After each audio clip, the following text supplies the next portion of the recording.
ladies and gentlemen, thank you very much for joining us tonight. Tonight is How to Teach Endometriosis, and tonight we've got Associate Professor Louise Hull with us. Thanks very much for joining us, Louise. Thank you. My name's Glenn Wallace. I'm CEO of GP Supervisors Australia, and you are joining us from around the country, possibly motivated by a topic other than COVID-19. Imagine that you are all incredibly busy at the moment, as has Louise and her colleagues. So I do appreciate you all joining tonight. We'd like to acknowledge the traditional owners of the land in which this meeting is taking place and pay respects to their elders, past and present, and their families. And this week happens to be not only Endometriosis Month, but also Closing the Gap Week as well. So Louise, I'm going to let you take it away. Okay. So I've been asked to talk, I was actually originally asked to talk with two other doctors. So I'm kind of, they've been very much held up with the COVID-19 pandemic. But I felt that I would tell you a little bit about endo at the beginning, but really look at it as more a question and answer, just really to be talking to the points that you are more interested in. But I think the main thing is there's actually been quite a lot of change in the way we actually even understand the concept of the endometriosis disease, but also how it impacts on pain. And we've really had a lot of input from pain specialists rather than just surgeons or just allied health professionals. And I think people are moving much more to a multidisciplinary group. I think there have been some major changes in society just in terms of being able to actually talk about periods and talk about period pain. And that has been such a taboo topic that often women had period pain but really didn't feel they could talk about it and often wouldn't get a diagnosis. And endometriosis has always been difficult to diagnose because we've needed surgery. And that means that people who are not in a position to access surgery, often young people or people in very rural and remote places, or in certain communities where surgery is difficult to access, just don't get a diagnosis. And a lot of the time they get labelled as being, having other issues that are contributing to pain. And even just understanding pain has generally been understood through the concept of doctors. And I think at this, what's ended up happening, and it's a lot to do with social media, but also how we've matured as a society to be able to talk about reproduction and the biology of reproduction. Women actually with the condition have been able to tell us a lot more about their experience, and we've actually started listening a lot more to what people experience in terms of endometriosis. And a lot of women who are older will tell you about their experiences of having going to many doctors and many GPs and not getting surgery and getting told that they just don't want to go to school or they just don't want to go to work, and then finally getting some surgery in their late 20s or early 30s, and it is clear they've got endometriosis and they feel like they really missed the diagnosis and people didn't really listen to them properly at the front end. So one of the goals, what actually has happened is we've actually had quite a few politicians that have either had personal experience, either within their families or sometimes themselves. And again, we haven't had so many female politicians until really the last 10 years or so. And they have formulated a cross-party Friends of Endometriosis parliamentary group that also lobbied the Minister of Health. And one of the initiatives that has happened on behalf of the endometriosis community, and they've been very, very involved in it, is something called the National Action Plan. And part of that action plan is to really educate doctors to start looking at endometriosis in a different way. And certainly I've learned a lot. The way I was taught to understand endometriosis is quite different to how we would be managing it today.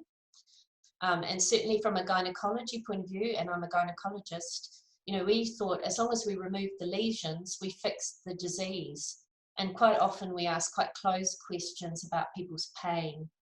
and we didn't really understand pain, and we couldn't image it until we got really good MRI imaging. We didn't understand central sensitization.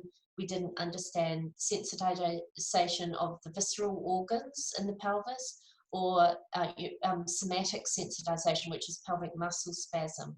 And they're all quite different, and you take a history in a different way when you understand those things, and also you treat things differently. Does anyone have any questions that they would like to put in the chat box, or any particular area that they'd like to talk to? Okay. One of the things that brings up for me in terms of the genesis of this particular discipline then is, if it's difficult for lots of clinicians, how do registrars go, trainees go with this particular topic? And is there something that they in particular struggle with? I think, honestly, I think some of the younger registrars do very well with this. So I think what's ended up happening in the younger community is that they feel much more comfortable talking about reproduction and talking about endometriosis. And one of the things that certainly happened in South Australia is we've actually put a menstrual schools program in place in all the schools. And actually children at school, men and women, boys and girls, learn about endometriosis at that level, pelvic pain, and about periods and things like that. And that has made quite a difference because there's quite a lot of community awareness through social media. So we do find some of the registrars are much more informed. And I think that they tend to be a little bit more multidisciplinary than some of the older doctors. So sometimes it's a matter of re-educating the older doctors and working out ways that we can, you know, people who've really felt that surgery was the only option. And we really are looking at quite different options. So one of the issues that women with endometriosis will say is a large minority, so about 30 or 40%, will have period pain from their first period. And if it's in the family, if their mother has had it and their sisters have had it, they will think that's normal. And often their mother and their sisters have got undiagnosed endometriosis as well. Okay. So for a start, often they find they're not particularly well supported even within their own families, where this is the way periods are. But also, we've always been told that endometriosis occurs later than that. And in fact, many people have it from their first period. And something like 50 to 60% have the start of pelvic pain from before they're 20. So many of these girls will be taking 2 or 3 days off school every month. About 50% of women with endometriosis need to take about 18 days a year off to manage their pain. So one of the really important things to ask is how it's affecting their life, and are they having to actually take time off when they get period pain? And that's very diagnostic. So if they're having to take a lot of time off school, it's fairly diagnostic. We've got a question here. It says, it's from Jan. When to investigate is the question. I was taught if a woman presents with dysmenorrhea, if it can be well managed with NSAIDs or a contraceptive, then they don't need laparoscopy. What's the current thinking? The current thinking is still, so what we find, if we do a lot of laparoscopy in young women, sometimes the lesions are very subtle and they may not necessarily get a diagnosis. But I think it's really important that if you are using more conservative measures, which I do think is the first best step, then you need to be saying, well, it still could be endometriosis, but maybe we try with medical management. And I run an adolescent gynae clinic, so we would be very much trying to suppress periods, either with using the combined oral contraceptive pill and running the packets together, or by using either the Implanon or the Mirena to suppress periods. And then hopefully if we can just stop the cyclical nature of the period, we can prevent the dorsal root ganglion in the spine being activated and progression to visceral and somatic sensitization, and then also hopefully central sensitization will be prevented in that way. So I think initially suppression of periods as much as possible is a really good first step, and for many women that's all they need, and they wouldn't necessarily want surgery. And surgery will cause pain and trigger the dorsal root ganglion as well, as will thrush, as will irritable bowel syndrome. So once that nerve's been activated, the symptoms are really hard to distinguish between the cyclical pain of tissue in the pelvis responding to hormones and breaking down and causing an inflammatory response to clear them every month, which causes pain and triggers that dorsal root ganglion, or the other pain factors that can occur in the pelvis that would then also give you the same symptoms. So one of the very clear things is symptoms won't very easily distinguish women with endometriosis lesions from people without lesions. And that's what's so frustrating. But if you think about it, women who have pain from endometriosis or from another cause and have sensitization of the organs or the pelvic floor still need treatment. Just saying you don't have endo and then letting them have the pain when they could be treated for that is not the way forward. And that's where we get multidisciplinary help and do things like period suppression is what the gynaes tend to do. But we also ask the physiotherapists to do pelvic floor stretching for muscle pain. We sometimes need dietitians and gastroenterologists for bowel pain, or urologists for bladder pain. And there are different medications and different treatments. So it's becoming a lot more multidisciplinary.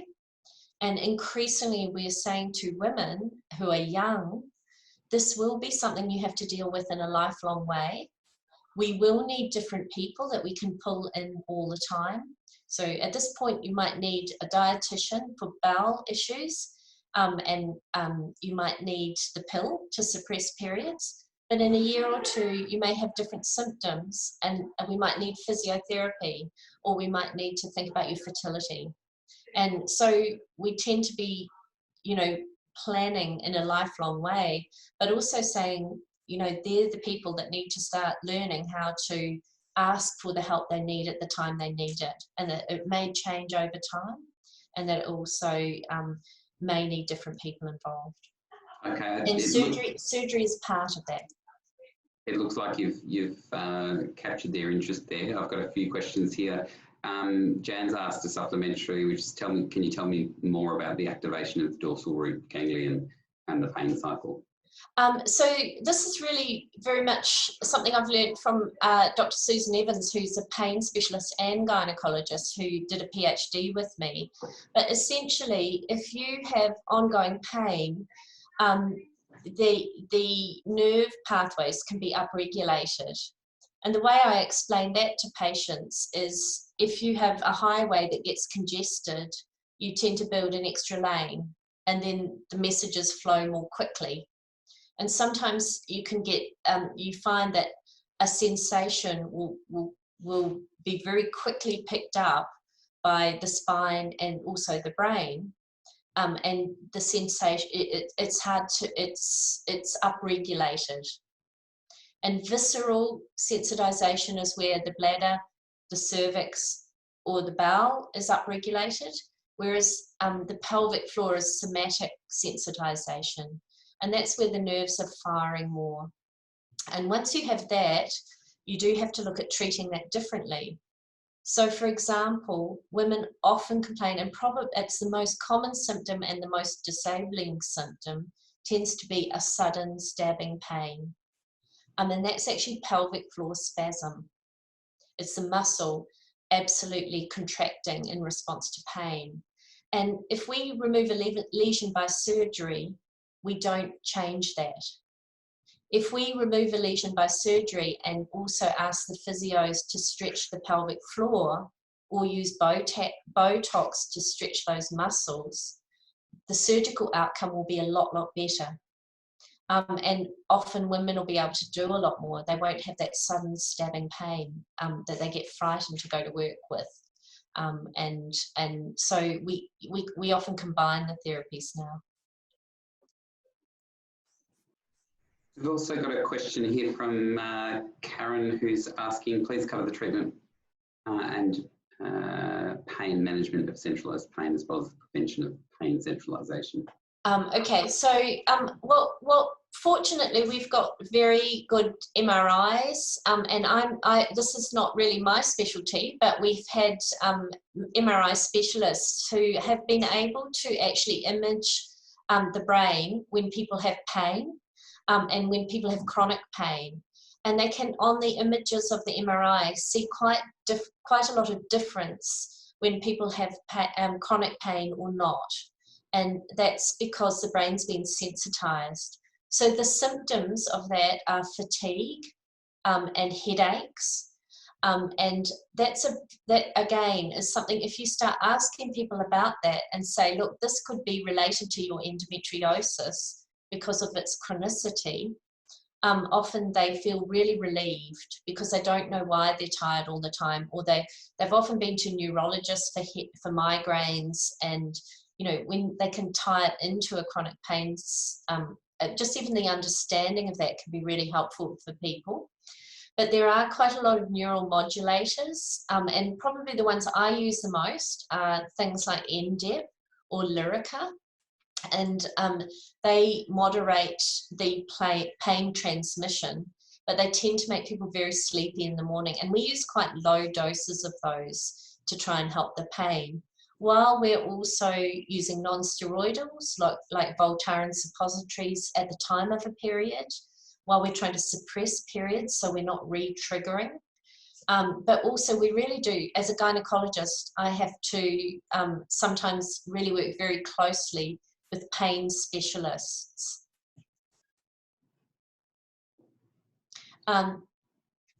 There's been some recent media attention around the use of Lyrica. Can you expand on that particular drug and how you manage that? Well, I can tell you, I'm just not quite familiar with which media you're wanting to talk about, but we actually use relatively low doses of Lyrica. Often we start with half a tablet. We don't generally use very high doses, but I would generally refer on to a pain specialist if I felt the doses were low. We tend to titrate at a very low dose compared to drowsiness in the morning, and just see if we can take the edge off while we're suppressing periods. We sometimes remove lesions to prevent re-triggering, and then also look at getting physios and any other people we need on board. Yeah, sure. We've got another question here, and that's what's the percentage of positive family history in those diagnosed with endometriosis? The familial inheritance, and that is actually work that has been done in Australia, initially by Susan Traylor in Brisbane, and then Grant Montgomery in Brisbane as well. The family inheritance, it's not autosomal dominant, it's polygenic. So we know that women who have endo have a higher rate of having sisters and cousins and mothers with endometriosis. And it's probably about 60%. So it's not directly, it's not a direct inheritance pattern. And some sisters won't have it, some will. But endos are always very tricky too, because some people don't have any symptoms but have endometriosis as well, because they haven't got the pain aspect of it. So it's quite tricky to be certain about that. But also women in families where they have period pain, often that's a norm. And so it can also be normalized too. So it can be a bit tricky, but we do know the inheritance is higher. They have done a big GWAS study in Brisbane. It's led by Brisbane, but involves a world collection of women who have endo and relations who don't. And they've tried to look for markers. There are several, there are about 6 or 7 genetic markers they've found, but individually they have a very low contribution. And there's probably different you know, several different combinations that would then give you endo in combination with some environmental factors. So we know that higher estrogen levels, more periods, there's various factors that will also contribute to endo that are not genetic. So you probably have to have a combination to actually express the condition. Yeah, sure. There's another one that's related to that, and that's how common is endometriosis generally in the female population? They have just done, they've just looked at, Geeta Mishra in Brisbane has just looked at the women, a longitudinal women's study, and I believe it was 9%, somewhere between 9 and 11%. We've always quoted 10%, but that data has been very strong in the Australian population, and it's around that level. So if you know 10 women, you know someone with endo, essentially. And if you talk to a group of, you know, 100 women, 10 will have it. Yeah. So Cal's asked, I've heard about deep infiltrating ultrasound of pelvis being an option to investigate endometriosis. How sensitive is this as a non-invasive option for investigation? So a lot of this work has been done by George Condis in Sydney, and we did a Cochrane review on all the diagnostic tests. There were 1,500 papers for all the different diagnostic tests. So everybody really, really wants a non-invasive diagnostic that doesn't involve surgery. And most women don't want surgery. So anyone who is begging to have surgery generally has a big problem, because most people we see would rather know but not have the surgery. You know, nobody wants to front up for surgery if they don't have to have it. So of all the papers we saw, and we looked at blood markers, we looked at urine markers, we looked at endometrial markers, and we looked at the imaging. The imaging was by far the best. For deep infiltrating imaging, deep infiltrating endo, it's up near, it's in the high 90s for both sensitivity and specificity, and similarly for an endometrioma. For pelvic endometriosis, it's about 60% sensitivity and about 95% specificity. So if you find endo, you can be very, very sure about it, particularly deep or endometriomas. If you don't see it on a scan, you can't be sure. And you still have to go by symptoms and think about surgery to diagnose it. At this point in time, MRIs were also quite good, and they were slightly better for pelvic endometriosis. So we're looking at trying to combine that digitally to try and get an even better test with quite a few different people around the country at the moment using some AI. And we're hoping that we'll get something that's pretty accurate. But at the moment, certainly for fertility patients who don't necessarily have all the pain symptoms, if you get a very good endometriosis scan, often you can make a positive diagnosis from the findings, and it can be enormously helpful to work out what you want to do in terms of how you would manage their embryos and treatment. One of the real caveats is most places won't do a proper endometriosis scan. It's a very different scan to a general gynae scan. So most of the big radiology departments wouldn't necessarily know how to do that. And you have to put the probe, rather than in the anterior fornix, you have to actually put it in the posterior fornix, and you have to move the ovaries. It's called a sliding sign, and you move the uterus and the ovaries. Look at the thickening of the uterosacral ligaments. Often you can see nodules, but also you can often see endometriomas in the ovary. But it is a complex scan, and you really do need to find the right people in your community. And often there's, in Adelaide, there's only 2 or 3. We're working with quite a few around the country, and in most centres there's only a handful of people that can actually do a proper endometriosis scan, although I do think the sonographers are getting better and better. But you can't get a general scanner you've got to get a women's, you know, a gynae, somebody who specialises in pelvic sonography for women. So that begs the question, is there a ready-made list of guns at this sonography? There is, and I think what you need to be saying is asking them if they have trained. So there are specialist training courses that, and Sophie Pearson in Melbourne has run several of those, and the COGU sonography group is very much teaching and training in that area. But if you've got someone who usually looks at knees in a, you know, a more peripheral hospital, you just won't get the scan you need to be able to make that call. They need to be doing quite a specialist scan. Okay, so but, what I'm hearing is each GP is going to have to do their own investigation as to who that might be. You don't have a list they could go to. Certainly, we have sonographers in every centre that we're doing a study with to try and both, and there is a push through the National Action Plan to improve scanning and teach and train. I certainly, and I think Endometriosis Australia, most of the main Pelvic Pain Foundation, EndoActive, those community groups will have a very good idea of who can scan properly and who can't. They will also talk to you about surgeons as well, which the gynecologists find quite hard. Yeah, okay. That's good. Go-to people are really good for that sort of information. Yeah. Okay, But so most in of the terms community groups will be quite aware of where to go to and where not to. Yeah, good. I've got a question here. Is there a relationship with STI rates and endo and higher rates in Aboriginal girls?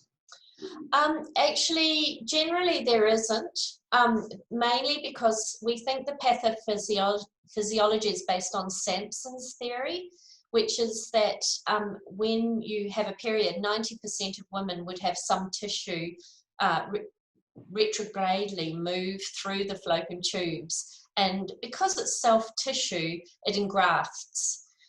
So generally with STIs or women who don't have many periods, so PCOS, it's not very common, or with blocked tubes, we would think it would be less likely. Although there's a few cases where you can actually get change, coelometaplasia or something like that. So it's not the only etiology, but we think it's the most common. And we can induce endo in baboons if we obstruct, and women with obstructive congenital anomalies will have high rates. So generally it's a negative correlation. The only thing with PCOS is they do have a lot of estrogen, and estrogen environments will make the endometriosis grow. So with PCOS, if they don't have many periods or no periods, it's not very common. But if they do get it, because they have a lot of estrone from fat cells, it will often grow a lot. So it seems to be more severe if they do get it. So it's less common, but probably more severe with PCOS. With STIs, we would be thinking much more about adhesions as causing that pain. And pelvic pain is very common when people have had STIs. But it's probably less associated with endo. But we still have to treat pelvic pain from STIs. If people have pelvic floor spasm, if people have dorsal root activation, you know, a period would irritate the pelvis and potentially cause, you know, nerve irritation and pain. So you still have to treat. Yeah, I've got a question here about MRIs and pelvic ultrasounds. Are they covered under Medicare? The ultrasounds have some cover under Medicare as a gynae ultrasound, but not as a specialist ultrasound. And some places charge more. A lot of the specialist ultrasonographers believe it should be a part of a standard ultrasound, so they classify it as such, and it will be the same. MRIs are not, so it is very tricky, and we've been very fortunate because we've had an MRA team in Adelaide that did a research project where they were doing pelvic MRIs, looking at adeno and endo, and so we've got quite a lot of expertise down here. But the issue with the MRIs is they're very expensive. They're not so expensive in Adelaide as Sydney. They're very expensive. So that's been a little bit tricky for us because we're trying to do a study on it.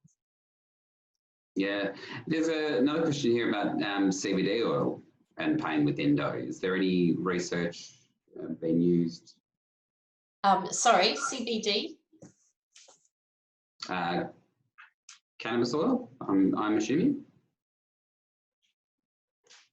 Oh, cannabis, sorry. So cannabinoids. There has been quite a bit of work, and in fact there is also a study being planned in Australia across all the states as part of the National Action Plan, and that's been put in for funding at this point in time. The issue is that there has you need to run a randomized controlled trial, and the data has come from cohort studies and cases. So there's still, the word's out on that a little bit, but there's certainly some evidence to suggest that cannabinoids would be helpful. And a lot of, obviously many women with endo will try both standard medications, but also things like cannabinoids to try and control their pain, and some report it's very beneficial. So I think that's one of the treatments that is being explored, and there has been enough positive feedback on that the trials are being planned and hopefully funded. There are quite a few new medications. So one really good thing is that the pharmaceutical companies have started really exploring pelvic pain medication. And so at the moment, we were involved in the Elagolix trial, which is an oral GnRH antagonist. And we had several women on that trial who found that was enormously beneficial without such a suppression of their bone marrow density. And it was an oral tablet, which was helpful. And there has been another company that's using a similar oral antagonist, and they're trialing at the moment. We've also had our first trial of a non-hormonal toll-like receptor modulator for pain. So it affects pain stimulus transmission. So I think there are going to be some new things on the market that people can explore. So. Yeah, sure. And HRT in women who've had endometriosis, any recommendations for what to use, what's best, any additional risks compared to the standard? HRT can be a little bit tricky because estrogen, and the component that you want is the estrogen, but that's going to make endometriosis grow and potentially worsen pain. Progesterone tends to keep endometrium very stable, and so progesterone tends to ameliorate endometriosis pain. So it's really the first thing that you would definitely not want to do is use a cyclical. You'd want to use something that was very that was continuous. I think there's lots of different options for that, but you would try and use the lowest dose of estrogen that you can to maintain bone density and reduce symptoms, postmenopausal symptoms.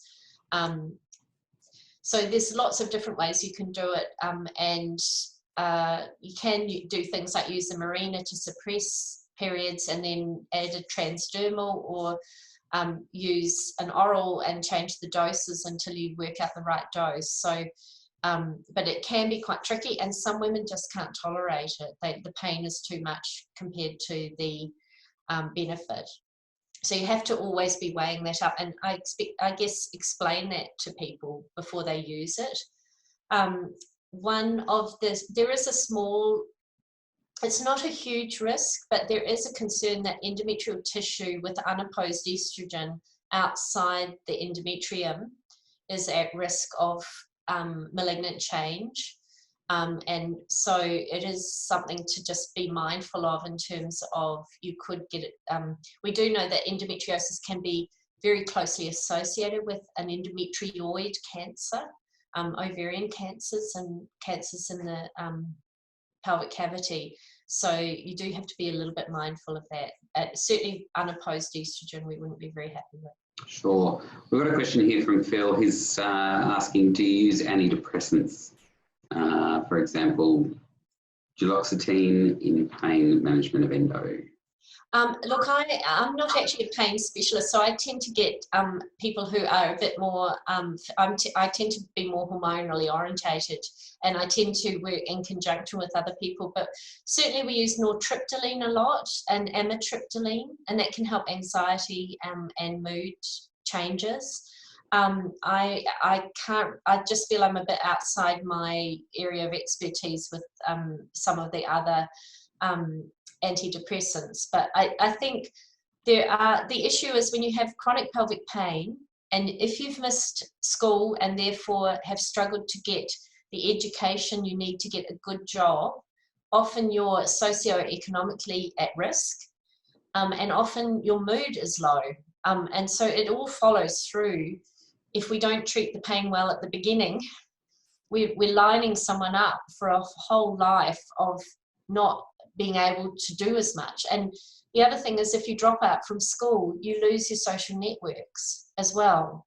So to me, I see a lot of adolescents, and I think one of the things we really do need to focus on is making sure that people aren't dropping out. And if we can manage pain as early as possible, in the best way as possible, it just means they can get an education, and then they can actually achieve more, and then they can get a job. And then, you know, even though the pain may be there the whole way through at a more or less level, it just gives somebody a whole different trajectory in life. And I think that's something, if we can take more notice at the beginning, and that's partly why the menstrual schools program is there. We can often set people up in a much better way, and you know, I've had some young girls who I've been seeing for kind of 10 to 15 years, where at the beginning they were barely going to school, but if we can get them past that to the point where they've got a skill and something to do and something they like, and the pain is still there, but it's controlled and manageable, and they can have relationships, it's a whole different trajectory. And I think that's really what we should be focusing on. And that's where, when they walk in, when they're young with pain, to be able to take some notice of that and actually get them into better services, which haven't been there and are still not there in some places, to get people so they're not missing out on all those great things in life.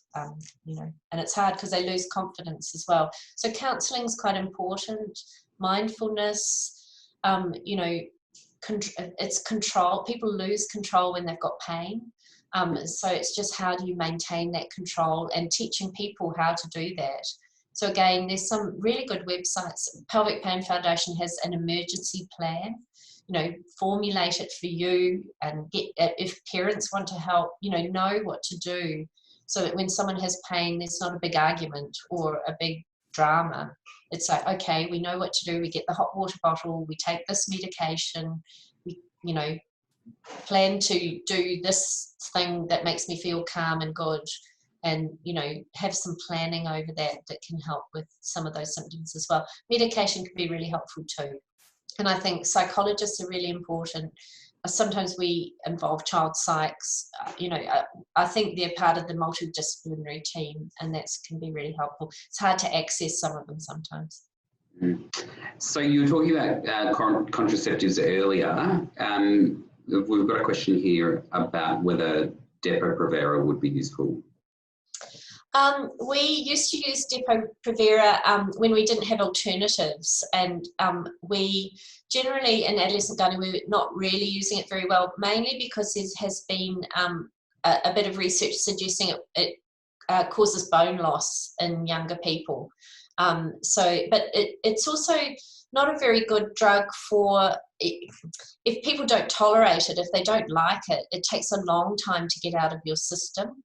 Or if people want to look at fertility, it can take up to a year before they'll ovulate again, and it will also be impossible to do anything with progesterone around. So it's so unmanipulable that we generally tend to use things like the Implanon, which we can take out if it's no good, or if it's that people have a lot of bleeding, or they have, with Depo, often people get flooding unexpectedly at some weird time, months down the track. And you know, if people, in young people, if you do that at school, you'll not go to school again because you'll have been so embarrassed. So we're tending to use things like the implant-on. We use the Marina a lot, and there is a smaller Marina called Kyla, which is a small Marina that's just been brought onto the market. So I haven't used it very much, but certainly the Marinas we use a lot in adolescents to control periods, and it's really useful.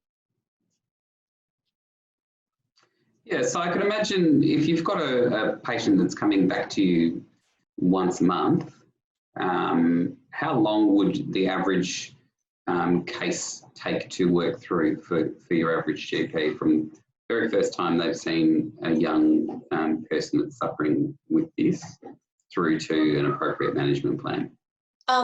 So I guess that's one question I would have.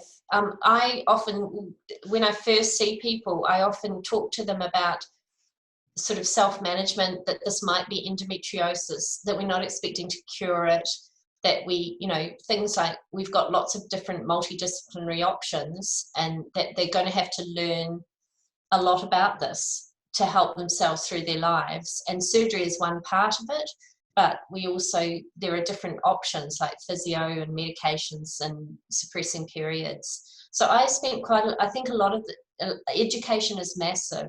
And once people actually can understand what it might be, and that, you know, all the pain that they've been told for the last 2 years by, you know, family members or school friends, or, you know, is in their head, if you can link those pains together and actually take a really good history, talking about, you know, when do you get your pain? When did it first start? And many it will be at their period. Do you take time off school? Do you get bladder pain? Do you get bowel pain? Do you get pain with tampons? You know, and then talk about stabbing pain. Stabbing pain is muscular pain. And if you can then explain about muscular pain and the fact that the spinal root gets activated, and sometimes people get headaches and fatigue, and they'll all go, oh, I always get headaches and fatigue.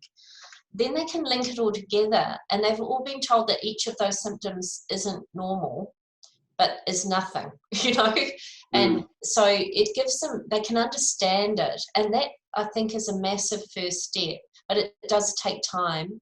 And it may be, I think it's probably much harder in general practice because I think the appointments are shorter to get that first step.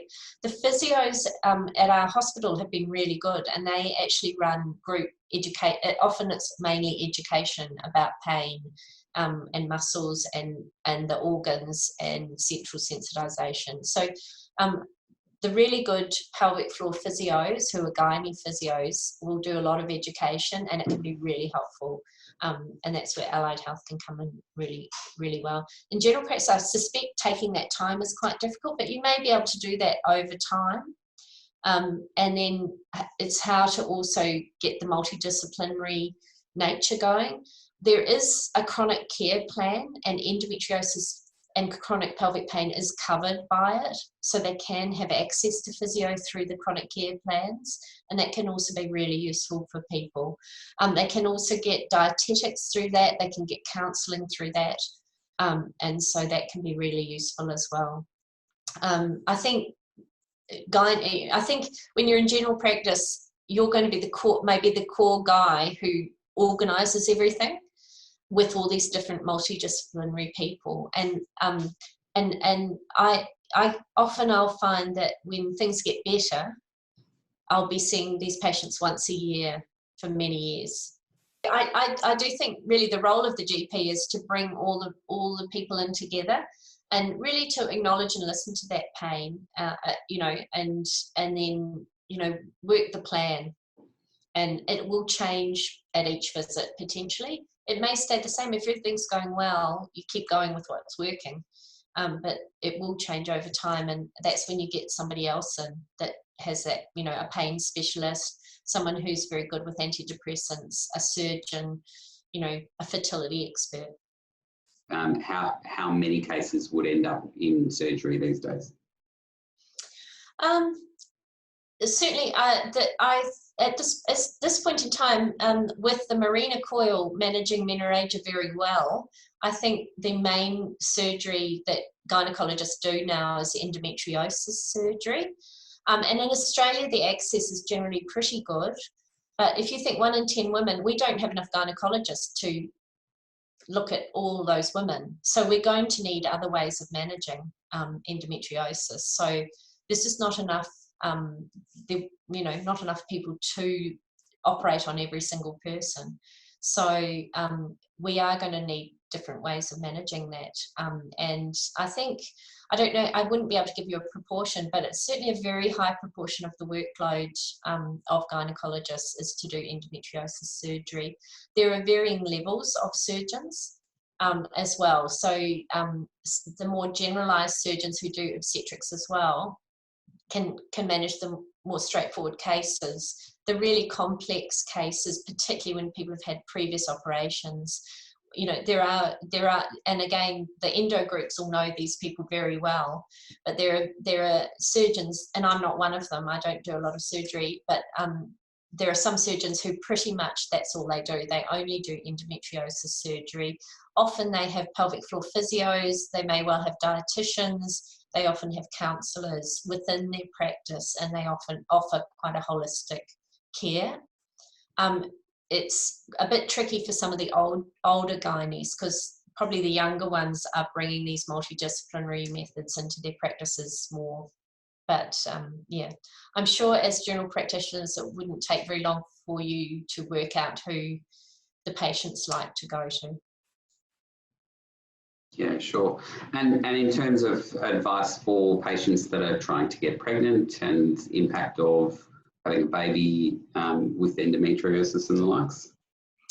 So the pathophysiology of fertility is that every month when you have a period, you lose that tissue. All that dead tissue leaves your body. If it's in the pelvic cavity, your immune system has to clear any dead cells and cells that have sloughed off in response to the cyclical progesterone withdrawal. That causes inflammation and an upregulation of cytokines and chemokines that eggs and sperm and embryos don't like. The two main ways of looking, so there's a few things that happens there. Firstly, the egg numbers might be a bit low, and we find the AMHs tend to run a little bit low. If people have surgery, they may be even lower. So surgery will reduce egg numbers. So increasingly, we're finding that the surgeons will refer their patients before they operate to us for egg freezing. And certainly, particularly the younger gynaes will refer to fertility specialists to freeze eggs before they do the surgery. And egg freezing is very good, and endometriosis is an indication for Medicare coverage. If someone has lost an ovary from an endometrioma, we think about egg freezing as well. And if the ovarian reserve is low as well, but endometriosis is an indication.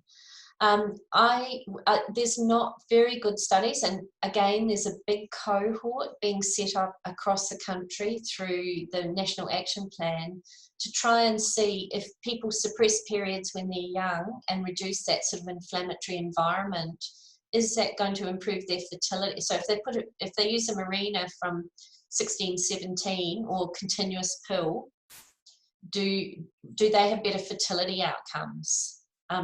Another concern is when people have really repetitive surgeries. So there's certainly a very big move to not do repetitive surgeries, and the data is you do one surgery once by the best surgeon you can find and try and not do repetitive surgeries because you can drop egg numbers.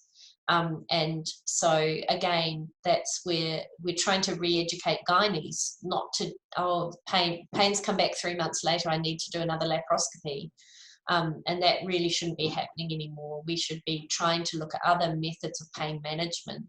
That's not going to change pelvic floor spasm, and trying to look at other methods of pain management rather than just doing repetitive surgeries that will impact on fertility negatively. And there is very good data that repetitive surgeries don't improve fertility.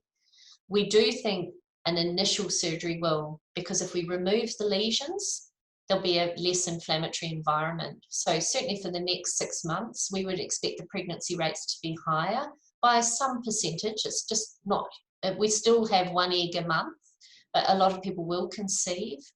And then the second thing that you can do is you can do IVF and take the eggs out of that environment and put them in a not an inflammatory environment in the lab. There has been a little bit of work on Lepiodol for unexplained fertility problems, not for endo, for couples where we don't know, but we do know 80% of them, of couples where there's unexplained fertility, the female partner will have endo. And there's been a study out of the Netherlands. It was a big multi-centered study suggesting a poppy seed oil called Lepiodol might, which you flush through the tubes, improves natural conception.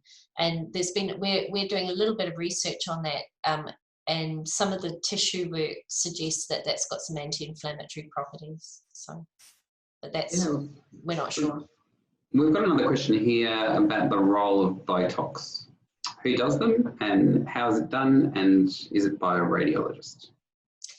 I think different people are doing it. So it's the same with Lepiodol. We find the sonographers do it, the gynaes will do it.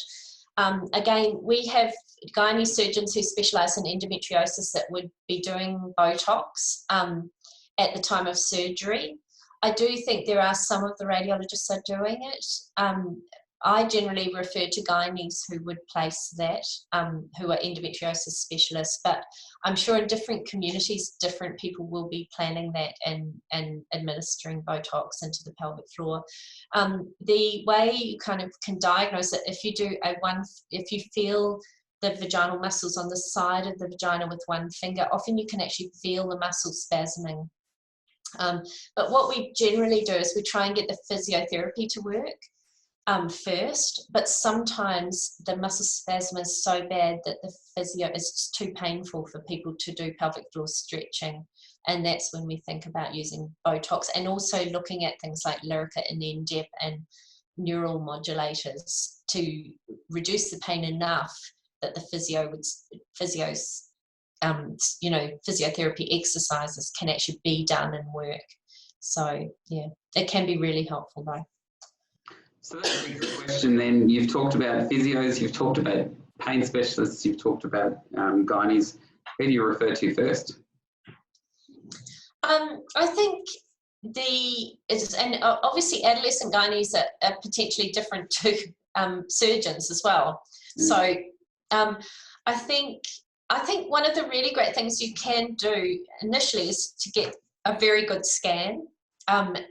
However, young people can't have a transvaginal scan, but older people, you can often do a scan and then you'll see whether you've got endometriomas or surgical things. And I think if you get an endometriosis specialist who's a gynae specialist, that can be very, very useful, because they should be looking at multidisciplinary things in this day and age. The physiotherapy, I tend to think it's useful, and I think I would be taking a history of what kind of pain you have too. If it's very much menstrual pain, period suppression, which you may be able to do, is potentially all you need to do. But if you need to insert a Mirena, then you would need to be thinking of a gynae, or if you think there's a lot of pelvic floor spasm, so stabbing pain, sudden onset of pain, crippling pain, usually people talk about, then that's where physiotherapy may well help you a lot. If you're getting things like a lot of fatigue and headaches and it's been very chronic, you're probably going to need a pain specialist there. If there's a lot of irritable bowel syndrome in association with bowel problems, and sometimes that can be deep infiltrating endometriosis, a scan might help you, but you're probably going to need also dietary changes and things like the FODMAP diet, which can really help. Bladder pain is also quite common, and interstitial cystitis. And again, some of the gynaes are very good at that, but sometimes the urologist can be really helpful too. So I think I tend to explain to each patient what each symptom is and what causes it, and then work collaboratively to say, well, why don't we see if we can get this person to help you? Or, you know, if they've come to see you for fertility, why don't we'll get an opinion from someone who does fertility endo. Or we'll get, you know, if there's a lot of stabbing pain, why don't we see what happens when you go to the physio and see if it makes a difference? Or, you know, sometimes if it's very, very complex pain, it really does need a pain specialist. So, you know, and I talk about holding hands to, you know, the idea being that when you get to your work or something you like and want to do, the pain is a small part of that. It's not a big part, you know, and try and get that smaller and smaller rather than let it take over. Yeah, great. Just really quickly, I know that we're just about out of time. If there was one thing that you could say in terms of the best referral you've ever received, what are the characteristics? What's the information that you want to see in that? I think probably the best referrals I receive, I have some very good referrals from people who very clearly want to be engaged with this person and want my help as part of a team. But they're, you know, they're prepared, you know, they're happy for me to phone them, they're happy for me to work out what I can do, but they're also quite you know, they want to see that patient again. They realise it's going to be long-standing. They realise that I'm one part of the plan, and that can be really, really great. You sort of, for me, knowing that there are a few people around this person who's going to need more than one person to manage this well and get on that great trajectory. And, you know, to see someone who's engaged with that and committed to that is really helpful. And I've had many GPs where I ring up and I can say, look, I've got this person here. I'm trying to do this. I'm not sure if it'll work. Can you look at this, or can you help me with that? And they've been great. So that's probably, those are my best referrals. Yeah, fantastic. Louise, thanks very much. We've actually run out of time, and the audience have been fantastic in fielding all sorts of questions to you. I wasn't sure how that was going to go, but actually there's been more than enough content to fill, and I shouldn't be surprised at all. I just haven't seen this format done before. But thank you very, very much for your time. It's been fantastic. And we'd like to recognise the Australian Department of Health who fund GPSA. So GPSA is supported by funding made available by the Australian Government under the Australian General Practice Training Program. And we'd also like to thank Endometriosis Australia and everybody for joining us tonight. And thanks again to Louise.